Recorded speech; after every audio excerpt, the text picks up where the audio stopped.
আসসালামু আলাইকুম রহমতুল্লাহ।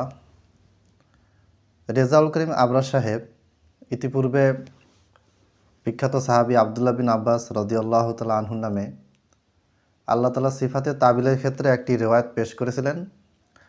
আমরা আমাদের ভিডিওতে সেটিকে ভিত্তিহীন প্রমাণ করেছিলাম এবং আমরা অনুরোধ করেছিলাম যে উনি অথবা ওনার পক্ষ থেকে কেউ যেন এটার জবাব দেয় বা দলিল দিয়ে দেয়। প্রয়োজনে আমি তাদের মাদ্রাসায় গিয়ে দেখে আসব, এমনটাও আমি বলেছিলাম। তো প্রায় 2 মাস হয়ে গেছে বা 1.5 মাস হয়ে গেছে, আমি আসলে কোনো রিপ্লাই পাইনি। তো যা গোটা রিপ্লাই পাবো সে আশা বাদ দিছি। আজকে একটা ভিডিও করতেছি, মনে হয় না এটারও কোনো রিপ্লাই পাবো। সেটা হচ্ছে, একদিনই ভাই আমাকে ভিডিও পাঠিয়েছেন, সেটা হচ্ছে যে ইমাম আহমদ বিন হাম্বল রাহিমাহুল্লাহ আল্লাহ তাআলা সিফাতে তাবিল করেছেন। আর এই আল্লাহ তাআলা সিফাতে তাবিলের যে ইবারতটা তিনি সেটা পড়েছেন আল বিদায়া ওয়ান নিহায়া হতে। আল বিদায়া ওয়ান নিহায়ার অনেকগুলি প্রকাশনী আছে। উনি যেই প্রকাশনী থেকে, যে নুসখা থেকে রেফারেন্স দিয়েছেন সেটা হচ্ছে ষষ্ঠ খণ্ড। আর মাক্তা শামিলার 3টা নুসখা আছে, 3টা সংস্করণ আছে। এই 3টাতে একটা 14 খণ্ডে আছে, একটাতে 10 খণ্ডে আছে, আর আরেকটাতে 10 খণ্ড 327 পৃষ্ঠা, একটাতে 10 খণ্ড 361 পৃষ্ঠা, আরেকটাতে 14 খণ্ড 386 পৃষ্ঠা। কি বলা আছে? সেটা বলা আছে যে ওয়ারাল বাইহাকি ওয়া আনিল হাকিমি আন আবি আমর ইবনে সাম্মাক আন হাম্বালিন। উনি রেজাল্ট করে আবরার সাহেব পড়েছেন সিমাত, উনি সিমাত বা অন্য কোনো রাবির নাম পড়েছেন, হয়তো ওই নুসখা অন্য কোনো নাম আছে, যাই হোক সেটা কোনো বিষয় না। আন হাম্বালিন আন্না আহমাদ আবনা হাম্বালিন তাআওয়ালা কওলাল্লাহি তাআলা ওয়াজা রাব্বুকা আন্নাহু জাআ সাওয়াবুহু সুম্মা ক্বালাল বাইহাকি ওয়া হাযা ইসনাদুন লা গুবারা আলাইহি। অর্থাৎ ইমাম ইবনে কাসির রাহিমাহুল্লাহ তিনি বর্ণনা করেছেন আল বিদায়া ওয়ান নিহায়া গ্রন্থে। ইমাম ইবনে কাসির রাহিমাহুল্লাহ, যিনি শাইখুল ইসলাম ইবনে তাইমিয়া রাহিমাহুল্লাহের ছাত্র, ইমাম ইবনে কাসির রাহিমাহুল্লাহ 774 হিজরিতে মারা গেছেন। 774 হিজরিতে, হিজরিগুলো মনে রাখবেন, তা নাহলে আমার আলোচনাটা পরিপূর্ণভাবে হৃদয়ঙ্গম নাও হতে পারে। আচ্ছা, ইমাম বাইহাকি রহিমুল্লাহ মারা গেছেন 458 হিজরিতে, আর ইমাম হাকেম রহিমুল্লাহ মারা গেছেন 405 হিজরিতে। ঠিক আছে। আচ্ছা, ইমাম বাইহাকি রহিমাহুল্লাহর কিতাব আছে, আকিদার আল আসমা ওয়াস সিফাত, আল বাস ওয়ান নুশুর, বিভিন্ন কিতাব আছে। তো ইমাম বাইহাকি রহিমাহুল্লাহ এটা বর্ণনা করেছেন কার থেকে? ইমাম হাকেম থেকে। ইমাম বাইহাকি রহিমাহুল্লাহ মারা গেছেন 458 হিজরিতে, আর ইমাম হাকেম মারা গেছেন 405 হিজরিতে। আমি ধরে নিলাম যে ইমাম বাইহাকি রহিমাহুল্লাহ সরাসরি ইমাম হাকেম থেকে এটি বর্ণনা করেছেন, তার কিতাব থেকে অথবা তার ইয়া থেকে শ্রবণ করে শুনেছেন। এখন ইমাম হাকিম বর্ণনা করেছেন কার থেকে? আবু আমর থেকে। আবু আমর বর্ণনা করেছেন কার থেকে? হাম্বাল হতে। হাম্বাল বর্ণনা করেছেন কার থেকে? আহমাদ হতে। এটা হচ্ছে সনদ। এই সনদের পুরো অংশটা দেখেন। বাইহাকি বর্ণনা করেছেন কার থেকে? হাকিম থেকে, বাইহাকি বর্ণনা করেছেন হাকিম থেকে। হাকিম বর্ণনা করেছেন আবু আমর থেকে। আবু আমর বর্ণনা করেছেন কার থেকে? হাম্বাল হতে। হাম্বাল বর্ণনা করেছেন কার থেকে? আহমদ বিন হাম্বাল, ইমাম আহমদ থেকে। ঠিক আছে, 5 জন। এই 5 জনের আঙুলে দেখেন, ইমাম বাইহাকি 458 হিজরিতে মারা গেছেন। বাইহাকি যার থেকে বর্ণনা করেছেন ইমাম হাকিম, তিনি 405 হিজরিতে মারা গেছেন। ঠিক আছে। 405 হিজরিতে মৃত্যুবরণকারী ইমাম হাকিম বর্ণনা করেছেন কার থেকে? আবু আমর থেকে। এই আবু আমরের সাথে ইমাম হাকিমের কীভাবে দেখা হয়েছে, সাক্ষাৎ হয়েছে, আবু আমর থেকে ইমাম হাকিম কীভাবে পেয়েছেন তার কোনো উল্লেখ নেই। আচ্ছা, আবু আমর বর্ণনা করেছেন কার থেকে? হাম্বাল থেকে। আর হাম্বাল হচ্ছেন ইমাম আহমদ বিন হাম্বলের ছাত্রের ছাত্র। উনি যদিও ইমাম আহমদ বিন হাম্বলের ভাতিজা ছিলেন, তবে সরাসরি তার ছাত্র ছিলেন না, ছাত্রের ছাত্র ছিলেন। ছাত্রের ছাত্র তার ওস্তাদের ওস্তাদকে বর্ণনা করতেছেন আহমাদ থেকে, অর্থাৎ আহমদ বিন হাম্বল থেকে। মানে ইমাম আহমাদের ছাত্ররা বর্ণনা করে নাই, আহমাদের ছাত্রের নিচে যে ছাত্র আছে হাম্বাল, তিনি বর্ণনা করেছেন ইমাম আহমদ থেকে। মাঝখানে ছাত্ররা গায়েব, ইমাম আহমদ বিন হাম্বলের ছাত্ররা গায়েব, আর হাম্বলের ওস্তাদরা গায়েব। কার কাছ থেকে নিচে এটা উল্লেখ নেই। তাহলে বোঝা যাচ্ছে যে এই সনদটা সহিভাবে প্রমাণিত নয়। আচ্ছা, ভালো কথা। রেজাউল করিম আবরার সাহেব যদি ইমাম হাকিম এটা বর্ণনা করেই থাকেন, তা আপনি ইমাম হাকিমের কিতাব থেকে রেফারেন্স দিলেন না কেন? ভালো কথা। যদি ইমাম বাইহাকি এটা বর্ণনা করেই থাকেন এইভাবে, তাহলে ইমাম বাইহাকি থেকে আপনি কেন রেফারেন্স দেননি? ঠিক আছে, ইমাম বাইহাকির কিতাব এটা আছে, আমি পেয়েছি, সুতরাং রেফারেন্স না দিলেও চলবে। তাহলে সনদটা দেখেন, সনদে কি হলো? এই ইনি হচ্ছেন ইমাম আহমদ বিন হাম্বল। ইমাম আহমদ তার ছাত্রের ছাত্র হচ্ছেন হাম্বল। মাঝখানে এই মাঝখানে আহমদ বিন হাম্বলের ছাত্ররা নাই, আর এই হাম্বলের ওস্তাদরা নাই, গায়েব। হাম্বলের ওস্তাদরা হচ্ছে আহমদের ছাত্র। হাম্বাল থেকে বর্ণনা করেছেন আবু আমর, আবু আমর থেকে বর্ণনা করেছেন হাকেম, হাকেম থেকে বাইহাকি। এই আবু আমর আর হাকিমের মাঝখানে বিশাল গ্যাপ আছে। ইমাম আহমদ মারা গেছেন 244 হিজরিতে। তো 244 হিজরি নাগাল ইমাম হাকিম মারা গেছেন 405 হিজরিতে। তো মোটামুটি এখানে যে হাম্বাল যিনি বর্ণনা করেছেন ওস্তাদ থেকে, সে ওস্তাদের কোনো উল্লেখ এখানে নাই, বিচ্ছিন্ন সনদ।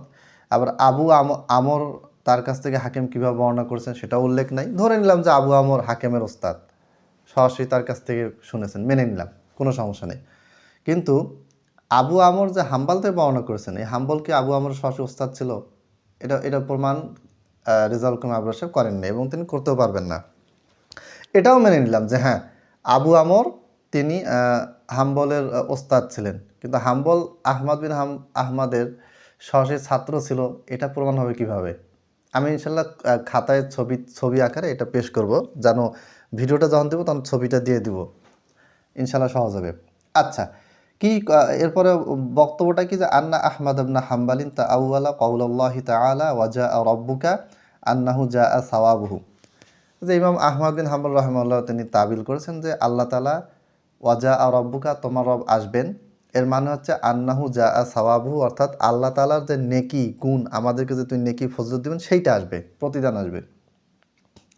ঠিক আছে। আচ্ছা, এরপর ইমাম বাইহাকি বলেছেন যে ওয়াহাজা ইসনাদুন লা গুবার আলাইহি, এটা এমন একটা সনদ যেখানে কোনো ধুলি কণা ময়লা নেই, মানে একেবারে সহি, টনটনা সহি।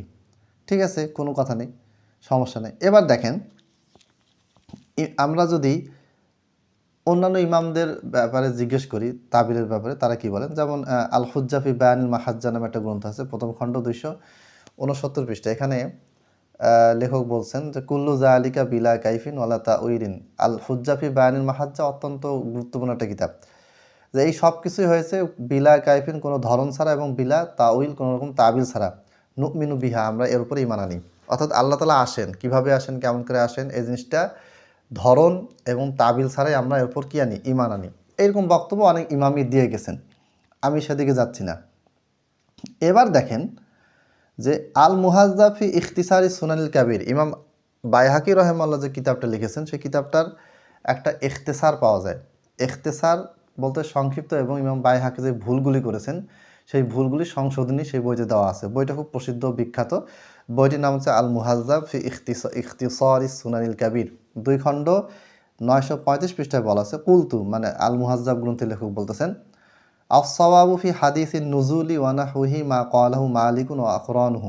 ইমাম মালিক এবং তার সাথীরা যা বলেছেন সেটা হচ্ছে সহিহ। অর্থাৎ আল্লাহ তাআলার নুজুল, নেমে আসার ব্যাপারে ইমাম মালিক এবং তার যে সাথীরা যেটা বলেছেন সেটাই সঠিক। সেটা কি, ইয়ামুরু কামা জাআ বিলা কাইফিয়াতিন, ইয়ামুরু আল্লাহ তাআলা অতিক্রম করেন, বিলা কাইফিয়াতিন কোনো রকম ধরন ছাড়াই, এবং এটা আল্লাহ তাআলার পক্ষে সম্ভব। ইন্নাল্লাহা আলা কুল্লি শাইইন কাদির, আল্লাহ তাআলার পক্ষে এটা সম্ভব যে তিনি অতিক্রম করেন, নেমে আসেন, উপরে যান, সব কিছু বিলা ধরন ছাড়া, এবং সৃষ্টির থেকে কোনো রকম বিচ্ছিন্ন থেকেই, কোনো রকম সংযুক্ত হওয়া ব্যতীত, বিচ্ছিন্ন থেকে আল্লাহ তাআলা যেভাবে খুশি সেভাবেই নামতে পারেন, উঠতে পারেন, যা খুশি করতে পারেন।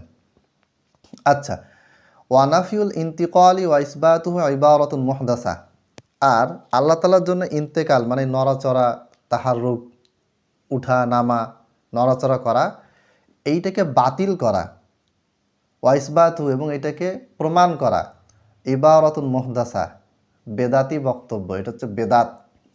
ঠিক আছে, এই বক্তব্যটাই বেদাত। অর্থাৎ কেউ যদি বলে আল্লাহ তাআলা ইন্তেকাল মানে নড়াচড়া করেন না, এটাও একটা বেদাতি বক্তব্য। আর কেউ যদি বলে যে আল্লাহ তাআলা নড়াচড়া করেন, এটাও বেদাতি বক্তব্য। কেননা এই ব্যাপারে কোনো আসার দলিল বর্ণিত হয়নি। আল্লাহ তাআলা নেমে আসেন শেষ, তিনি নড়াচড়া করে নেমে আসেন নাকি নড়াচড়া ছাড়া নেমে আসেন, এই ধরনের মন্তব্য করাটাই কি বেদাত। ফাইন সাবাতাত ফিল আসারি, যদি কোনো আসার দ্বারা প্রমাণিত হতো, সাহাবী তাবিদের কোনো বক্তব্য থেকে যদি এটা প্রমাণিত হতো, রুই না হা, তাহলে আমাদেরকে বর্ণনা করা হতো, অনতিক না বিহা, এবং আমাদেরকে এটা বলা হতো। ঠিক আছে, ওয়া ইন নুফিয়াত ফিল আসারি নুতিকনা বিন নাফি ওয়া ইল্লা লাজিমনা সুকুত। আর যদি আল্লাহ তালা যাওয়া আসাটা যদি এটাকে বাতিল করা হতো, নাফি করা হতো যে আল্লাহ তালা নেমে আসেন, তার মানে আল্লাহ তালা কি, মানে এটা তার তার এই যে নড়াচড়াটাকে বাতিল করা হচ্ছে, তিনি নড়াচড়া করেন না, অন্য কোনো একটা ব্যাখ্যা আছে, অন্য কোনো একটা তাবিল আছে, এইটা যদি হতো তাহলে এটাও আমাদের কাছে বর্ণিত হতো। কিন্তু কোনো কিছু আমাদের সামনে বর্ণিত হয়নি। আল্লাহ তালা নেমে আসেন এইটুকুই। এখন কিভাবে নেমে আসেন, নড়াচড়া করেন এটা বলাও বেদাত, নড়াচড়া করেন না, নড়াচড়া ব্যতীত নেমে আসেন এটা বলাও বেদাত। ইবারাতুন মুহদাসা, এটা একটা নতুন বানোয়ার একটা বক্তব্য। ঠিক আছে, তাহলে কী করতে হবে? ওয়া ইল্লা লাজিমনা সুকুত ওয়া আমান্না বিমা সাবাতা ফিল কিতাবি ও সুন্নাতি আলা মুক্তাদা। আমাদেরকে চুপ থাকতে হবে, চুপ থাকা আবশ্যক, এবং কিতাব এবং সুন্নাতে যেভাবে আছে সেইভাবে আমাদেরকে কী করতে হবে? ঈমান আনতে হবে।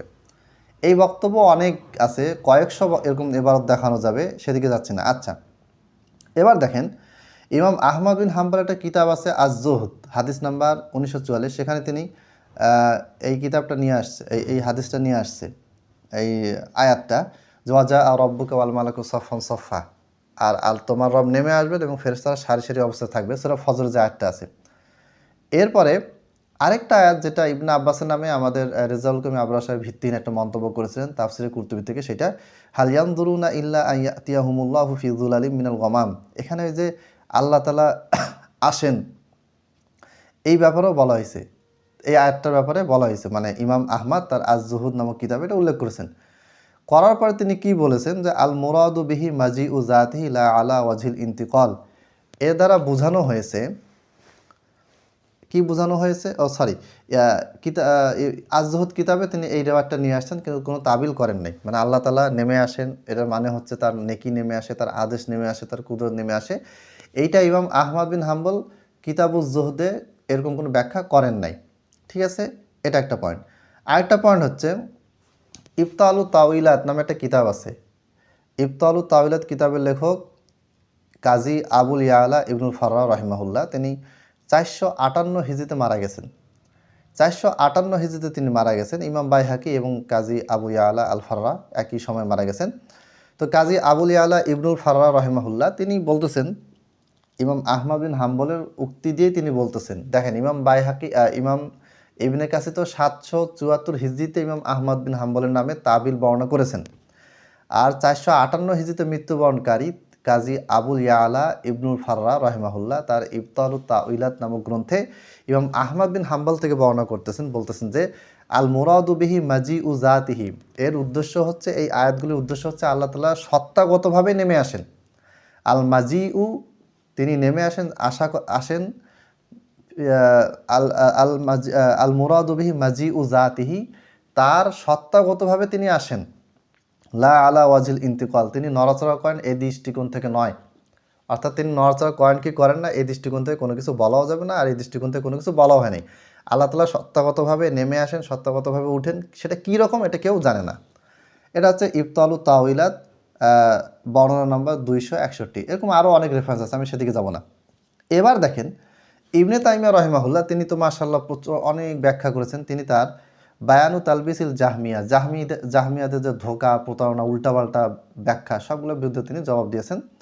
যে কিতাবটা, সেই কিতাবটার নাম হচ্ছে বায়ানু তালবিসিল জাহমিয়া। এই বইয়ের 114 পৃষ্ঠা তিনি বলেছেন যে আন্নাল্লাহ আজ্জা ওয়া জাল্লা ইয়াকুরুবু মিন ইবাদিহি কাইফা ইয়াশা, আল্লাহ তাআলা তার বান্দাদের নিকটবর্তী হন যেভাবে তিনি চান সেভাবে।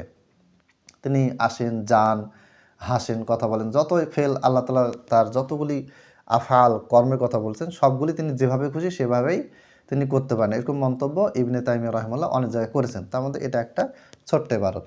এবার আসেন যেই রেওয়ায়তটা সম্পর্কে আমি যে বললাম যে এই রেওয়ায়তটা প্রমাণিত না, এই রেওয়ায়ত সম্পর্কে আমার কথা বাদ দিই, এবার ইমামদের বক্তব্য নিয়ে আসি।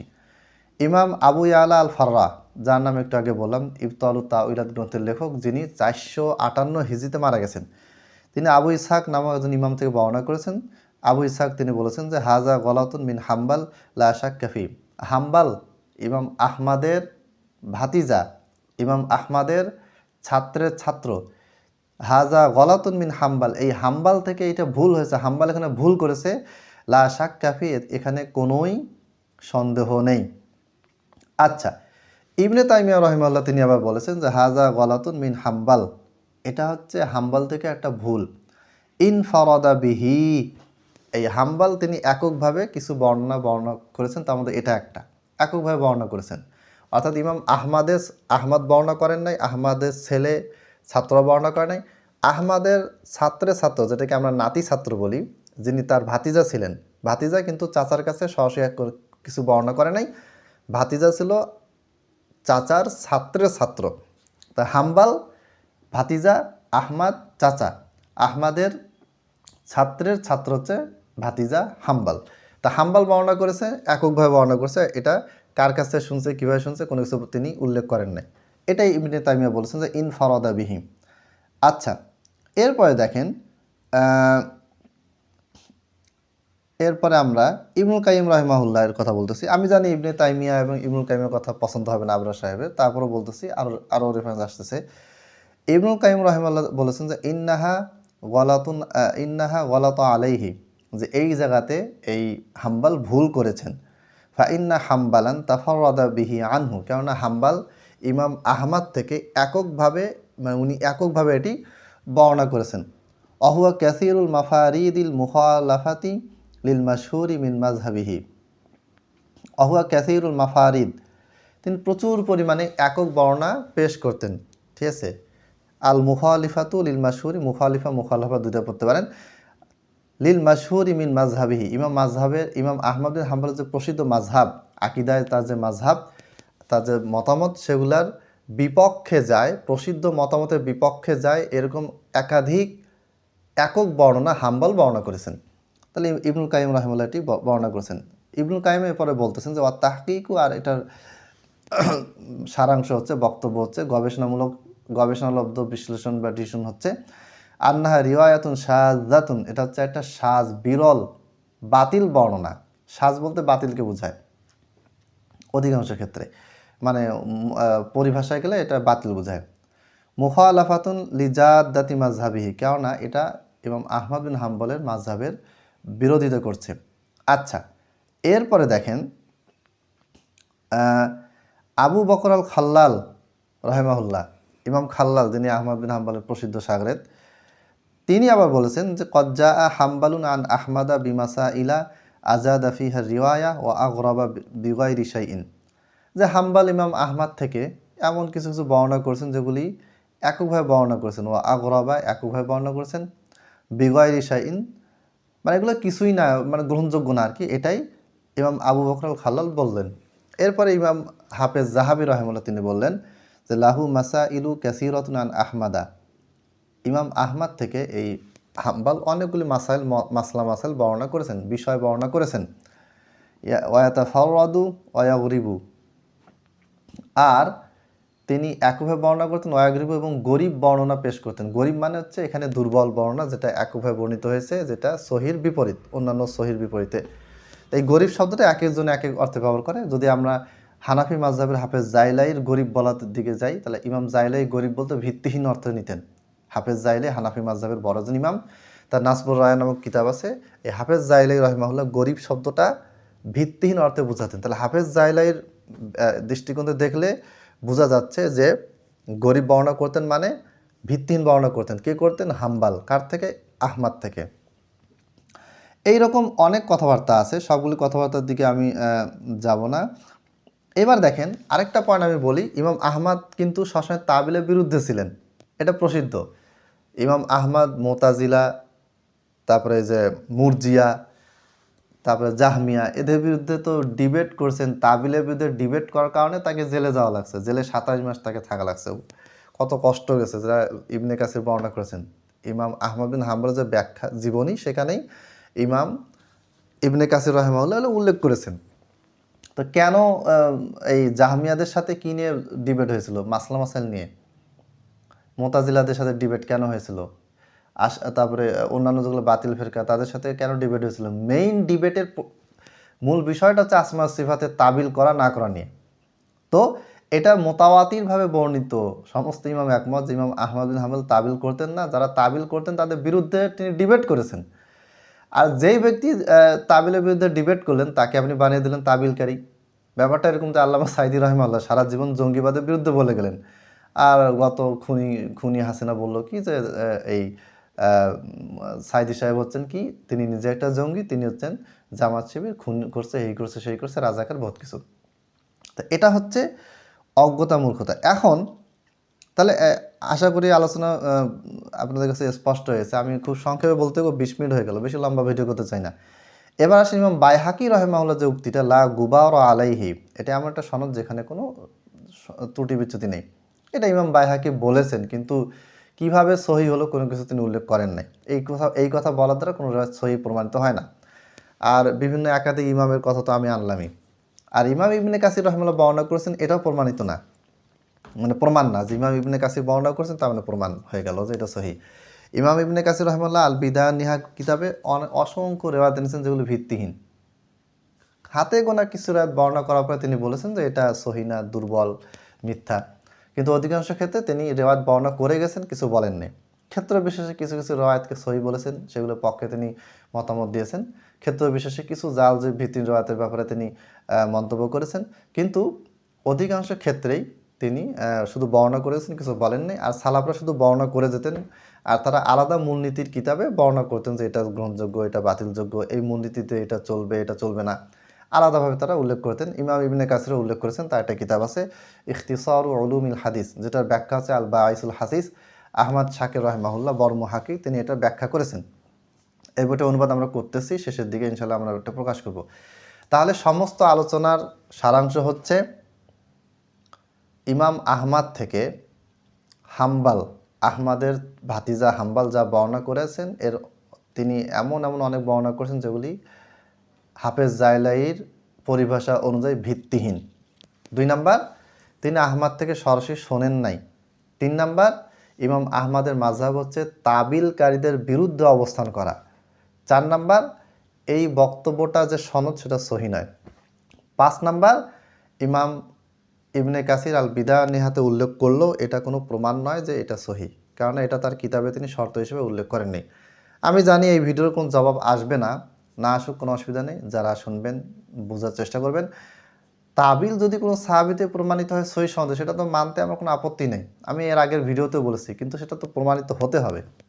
আর সাহাবিরা তাবিল করলে সেটা যদি সহিভাবে প্রমাণিত হয়, তাহলে সেটা কিন্তু তাবিল নয়, এটা নবীর কাছ থেকে তারা শুনেই বলেছেন।